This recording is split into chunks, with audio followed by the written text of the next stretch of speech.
bit on the extent of doping in elite athletics? Well, yes, we had allegations from the German broadcaster ARD that talked about the scale of doping in Russian athletics. That was the allegation that was made. They specifically said as well that there'd been cover-up attempts made within the IAAF. The IAAF, of course, refuted this, said that this was not the case. What we have today is the French prosecutor confirming that Lamine Diack, the man who stepped down from the IAAF in August, is under investigation. Now, what they say specifically is that the allegations that he received money in exchange for deferring sanctions against several Russian athletes in 2011. Importantly, that was just a year before the Olympic Games took place in London. So, very serious claims that have been made against the IAAF and Lamine Diack in particular. His legal officer has been targeted as well in this probe, and a very senior, we understand, very senior medical officer who was involved in anti-doping efforts at the IAAF too. The World Anti-Doping Agency promised to investigate those allegations, the first allegations. Are the two investigations, this one now from the French side of things, are they linked in any way? Well, what we have is an independent inquiry that's underway from the IAAF. They've said that they wanted to look into these claims, they wanted to look into everything that's going on. As you say, there have been other allegations that have been made. They've been wrapped up together by this independent commission. We understand that will report back very soon, perhaps as early as next week, on these claims and what's been happening within the organisation. So we should learn about that possibly next week. But for now, the IAAF say that they are continuing to cooperate with this inquiry. They had their offices raided yesterday, Dan, which shows the significance and seriousness of the situation. Documents were seized, a number of individuals were questioned, and what we've learned today is that Lord Sebastian Coe, who took over from Lamine Diack in August, well, he has confirmed that he flew back to Monaco. He was at an event in Russia, flew back to Monaco in order to, as he put it, take part in these inquiries, to cooperate with them. So again, it shows that this has been taken very seriously by the IAAF, but clearly the French prosecutor now wants to get to the bottom of this and has started their proceedings. Richard, thank you for that. That's Richard Conway, who is our sports news correspondent. And Richard, you only ever seem to... It's either FIFA or investigations in sport, isn't it, Richard? You must be looking forward to Christmas. My job title is sports news correspondent, but I think it's sometimes crime correspondent. Exactly. Let's have a nice story at some stage, Richard. Come on.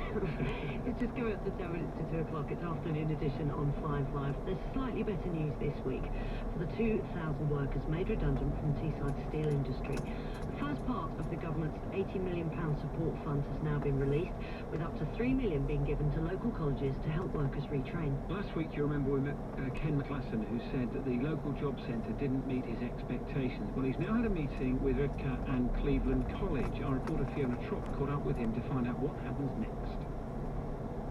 Well, here we are, Ken, at Redcar and Cleveland College. There are a few SSI workers here today. All of them, like yourself, have an interview with the National Careers Service. What are you expecting from the meeting?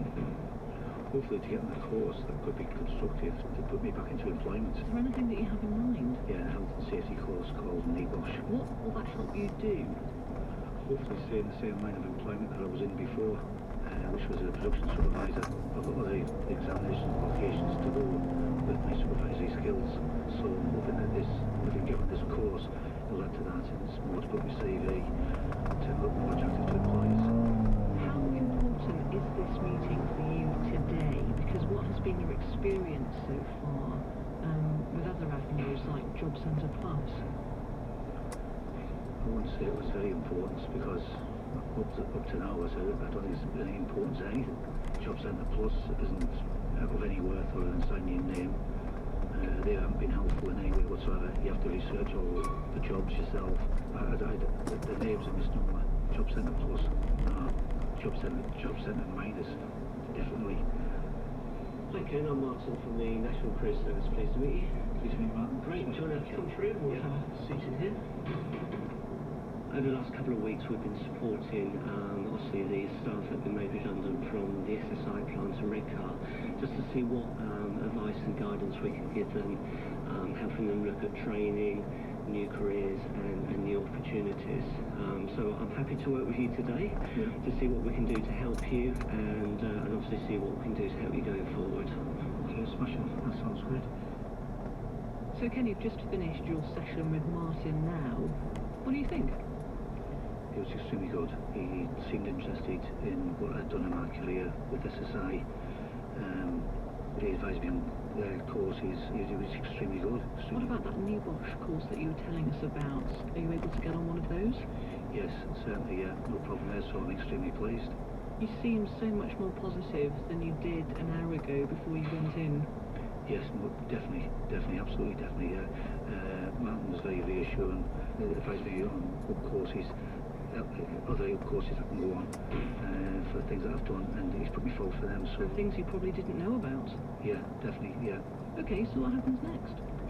I'm seeing Martin tomorrow to go over my CV. He's had a quick look at it today. There's just one or two little things to be tweaked on that. Then this afternoon